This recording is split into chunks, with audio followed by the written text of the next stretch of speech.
Hi everyone and welcome to the Institute of Marxism-Leninism. Today we will continue a tutorial how to create online games in the Unreal Engine game engine.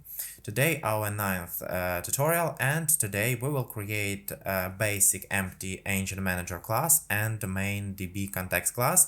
It's actually database context class in C#. First, we will start from creating an empty EngineManager class. In the last episode, we created the services folder for the EngineManager model. The EngineManager is not necessarily needed, but we will use it for encapsulation part of the controller classes and creating most clean code. The EngineManager will be included in the dependency injection technique as singleton. Today we just create the empty EngineManager class inside of the services folder. In the previous tutorial we created this services folder, and inside of it we must create this EngineManager for now empty class. How we need to do this?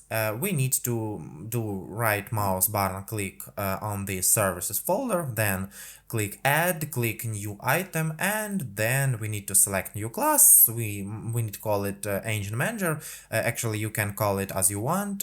Then we click create, and then we will see next empty class. We will create core of this class in the future videos.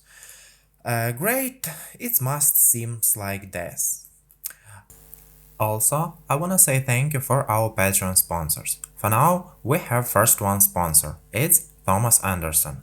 If you want to help our project, you can become our sponsors by the link you can see on the screen. Then we need to create a main DbContext class.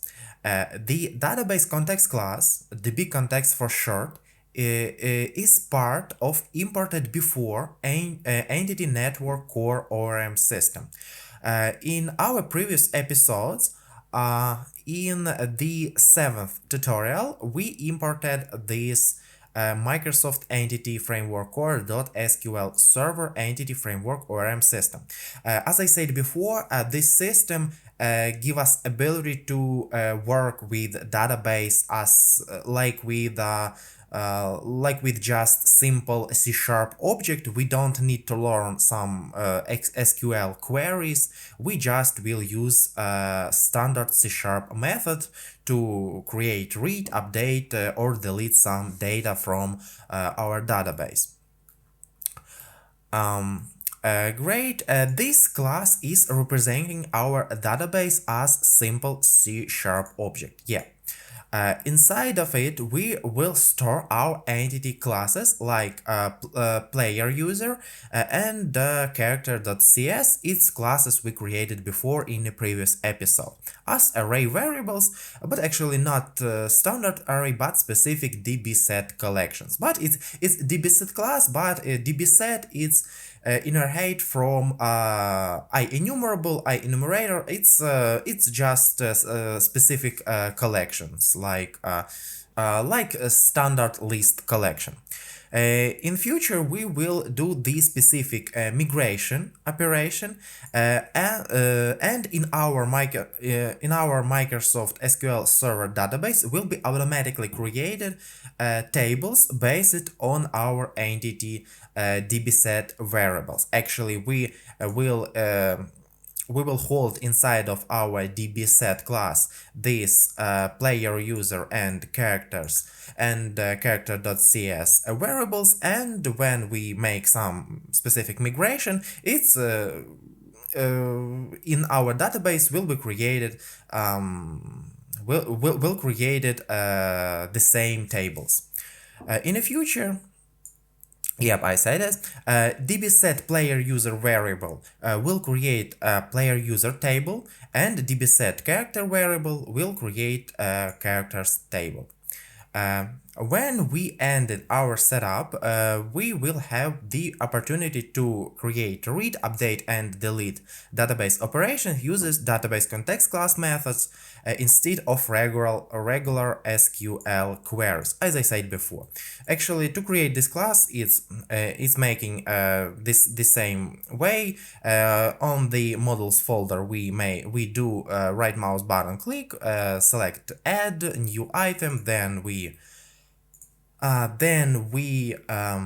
creating a new class. In my case, I call it as main DbContext, and then we must create the next class. Inside of this class, we can see actually that our main DbContext is inherited from identity DbContext. We will talk about it a little bit later, and then we can see an empty constructor, and here we can see two variables, two collections variables. It's dbSet of player user and dbSet of character.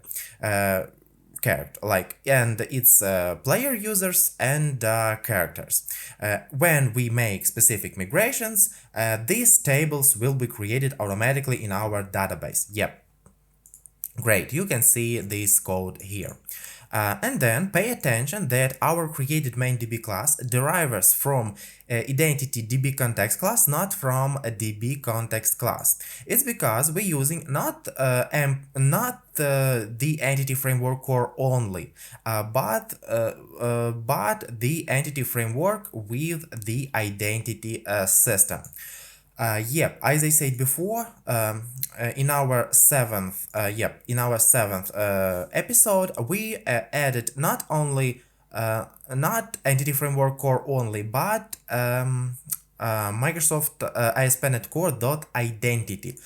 It's a standard library. It's great standard library for registration, authorization, and in our case, simplified, it looks like a main DbContext derives from identity DbContext, and then this identity DbContext derives from the DbContext class. Let me show you. It's actually my project, and here I can open models folder. Here I can find created before my main DbContext class, and our main DbContext class derives from identity DbContext. But we can F12, go to definition. We open this class, then we need to go to definition, and inside of it we must find db our clear DbContext. Go to a definition, yep, and step by step all of this identity DbContext class finally derives from DbContext. It's actually base class from entity framework core. And as I said before, like our EngineManager class will be included in the dependency injection technique as singleton, we will actually just like EngineManager, the main DbContext class will be included into it will be also included in the dependency injection system. And it's done for today. Thank you for listening, and see you next time.